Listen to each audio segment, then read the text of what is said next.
Welcome to the Kottke Ride Home for Monday, February 14th, 2022. I'm Jackson Bird. Today, speed skiing, synchronized skating, ski ballet, and other rejected sports from the Olympics. Plus, remember that SpaceX rocket stage headed for the moon? Turns out it is a different piece of rocket junk, not from SpaceX at all. And the tropical disease that may be on the verge of eradication in humans. Here are some of the cool things from the news today. It's the final week of the Winter Olympics, and as controversy continues to brew in multiple directions for the current games, I thought I'd take a look back at some absolutely wild sporting events that used to be briefly included in the Winter Olympics past.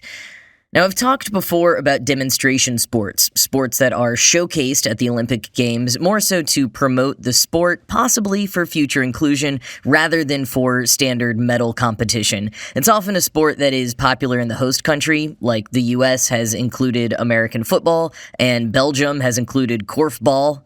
In the Winter Games, however, we've got some other interesting events that were once included. In 1932 and 1952, the Olympics actually had sled dog racing, which of course is still a very popular non-Olympic event, think the Iditarod.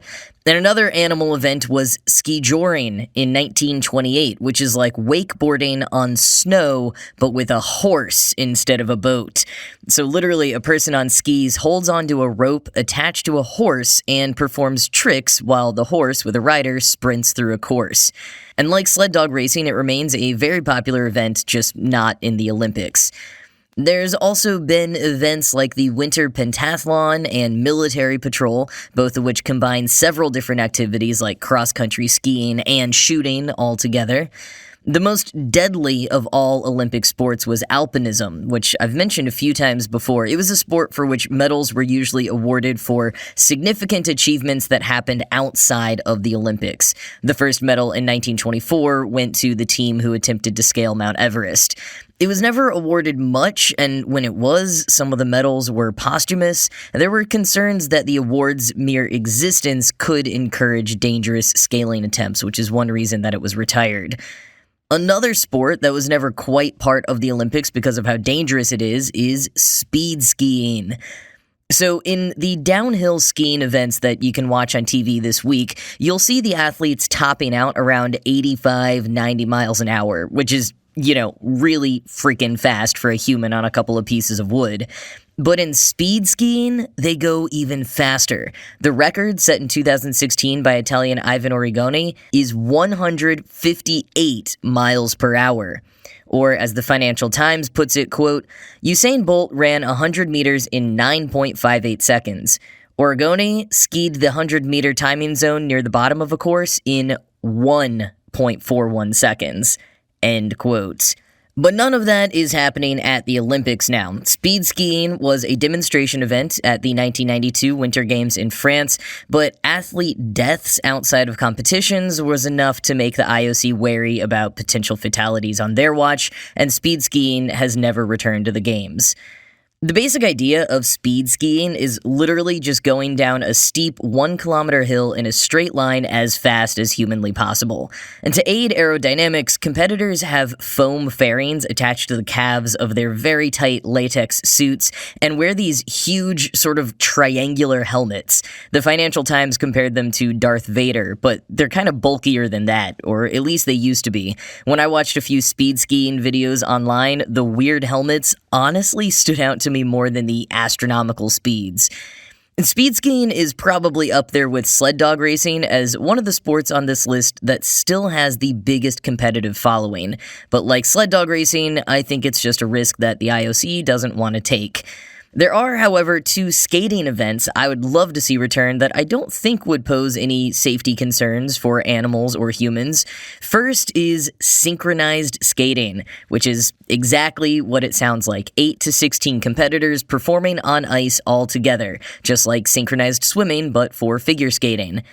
The other one is special figures skating, in which a skater not only performs a choreographed number, but also carves art into the ice with their skates while they do it.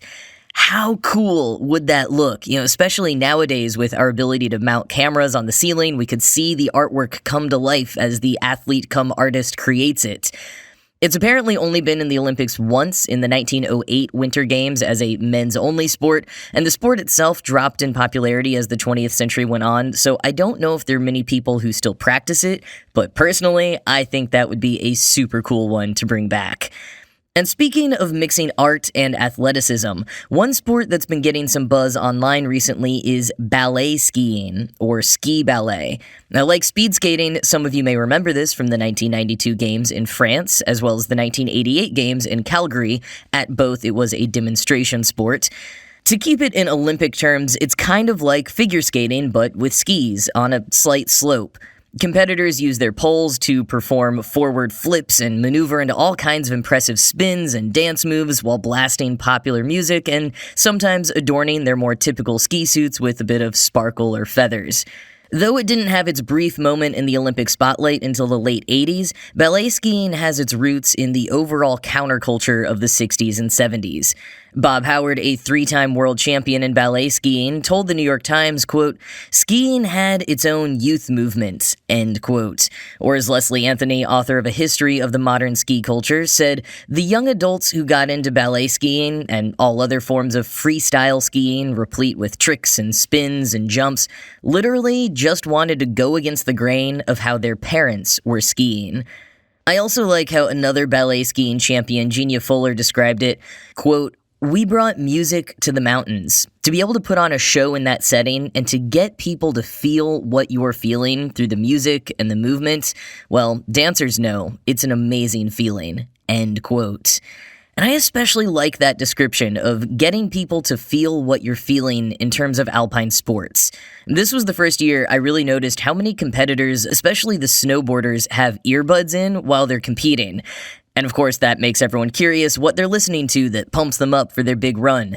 Chloe Kim was apparently listening to Motorsport by Migos, Cardi B, and Nicki Minaj on the run that won her second gold medal. But something about knowing that they're all rocking out to a song kind of in their own world while we watch them from afar, just listening to their boards or skis against the snow and the commentators try to explain to us what's going on. It reminded me of the dissonance between what we're seeing and what they're experiencing.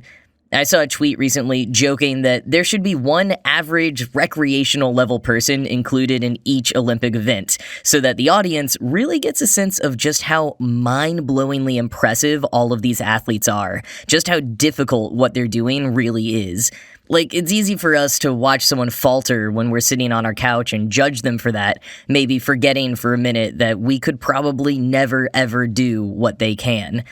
So something that brings you in a little bit more to the athlete's world, to get to see their passion and emotion a bit more, is a cool idea to me.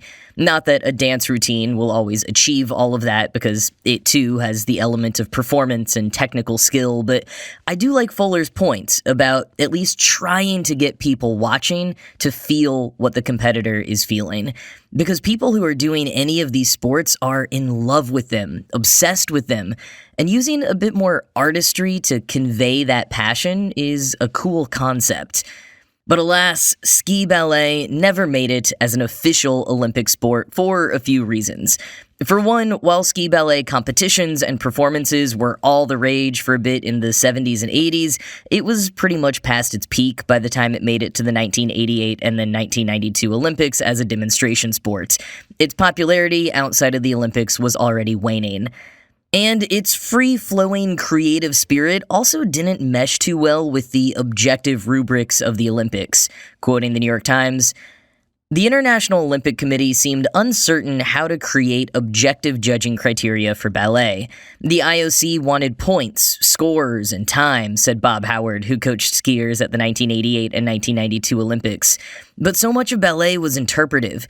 The addition of more rules and formalized elements, some borrowed from figure skating, crowded Olympic ballet skiers into an uncomfortable box, spawning the technically impressive but artistically stunted routines that now transfix online audiences, end quote. There was a little bit of a vicious cycle there that a few of the aforementioned sports have faced. There weren't enough people competing to justify it as an Olympic event, and then because it wasn't in the Olympics, the competitions declined as well. There are constant campaigns to revive some of these sports. There was a pretty strong rumor that synchronized skating would make a return for the current Winter Games. But for now, you'll just have to relive them on YouTube and TikTok, where there are countless videos forever resurfacing of these jaw-dropping and head-scratching sports. I put a couple in the show notes to start your journey.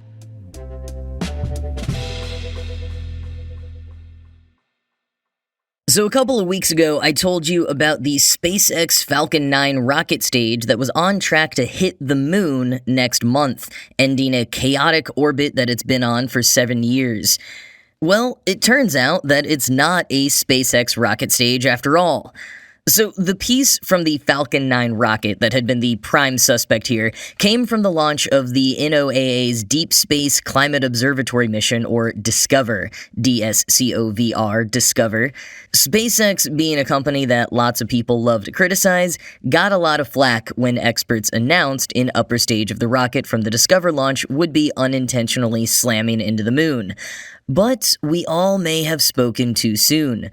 Quoting Ars Technica, Bill Gray, who writes the widely used Project Pluto software to track near-Earth objects and was the original source for the Falcon 9 hitting the moon story, acknowledged the error on his website Saturday. He explained that back in 2015, he and other observers found an unidentified object in the sky and gave it a temporary name, WE0913A.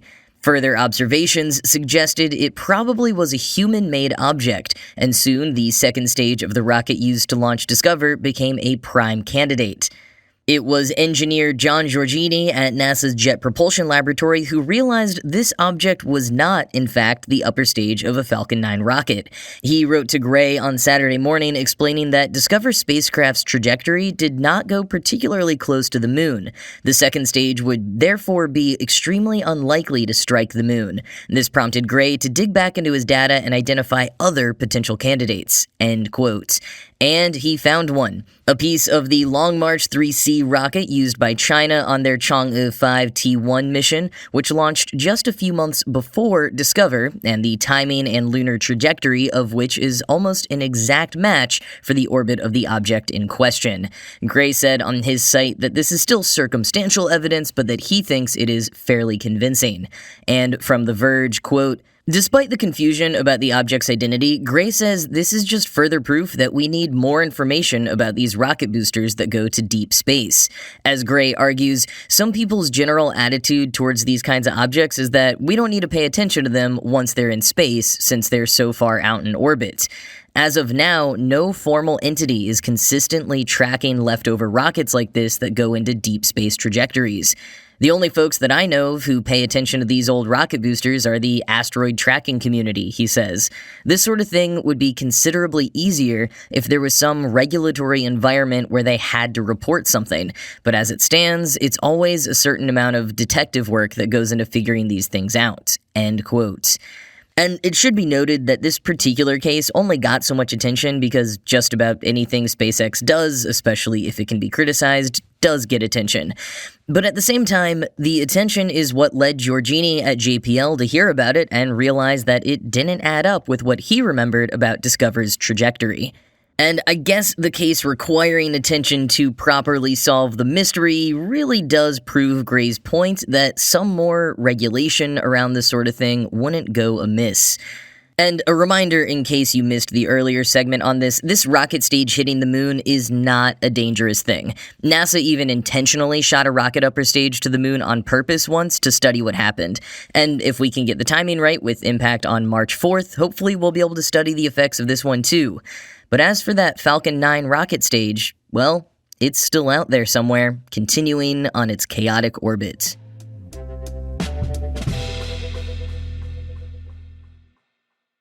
Just a little bit of good news to round out today's show. Guinea worm disease is very close to being eradicated in humans, with only 14 cases reported last year. The guinea worm is a parasite that causes painful skin lesions that last up to 6 weeks and can sometimes prevent walking. The disease particularly affects poor communities without safe drinking water, and there is no drug treatment for it or vaccine to prevent it, but efforts in tracking and the use of pesticides and other interventions have brought case numbers down from 3.5 million across 20 countries in the 1980s to just over a dozen in 2021.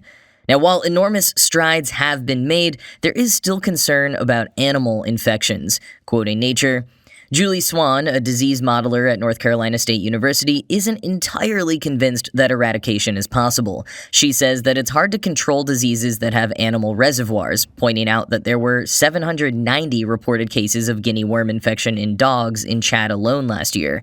But animal cases were also down by 45% in 2021, and Adam Weiss, director of the Guinea Worm Eradication Program of the Carter Center in Georgia, remains optimistic that eradication is within reach. He says that eradication programs are tackling animal reservoirs by tethering dogs to curb the spread of the parasites. Weiss adds that baboons are probably contracting guinea worm from water contaminated by dogs, so controlling the parasite in dogs could help to rein in its spread in wildlife. I absolutely believe guinea worm is eradicable, he says. It'll take more work, but if we couldn't do it, I'd be the first one to say it. End quote. And if and when guinea worm disease is truly eradicated, Nature notes that it will join rinderpest and smallpox as the only diseases purposefully eradicated in human history. And that is certainly something to celebrate.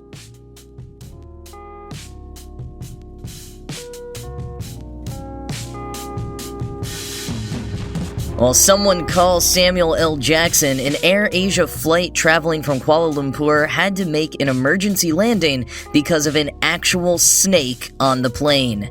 A video on TikTok showed the snake visible inside an overhead light, and Air Asia's chief security officer confirmed to CNN that an incident did occur on that flight. It was diverted and then disinfected, and no guests were ever in danger.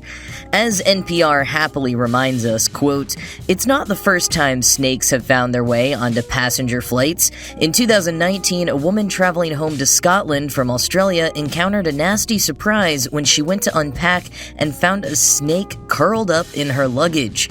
There was even an occasion where a pilot had to conduct an emergency landing after finding a snake in the cockpit." End quote. Cool. Thanks for that, NPR. But on that note, that is it from me for today. As always, this show was produced by Ride Home Media and Kottke.org. I am Jackson Bird, and I will talk to you again tomorrow.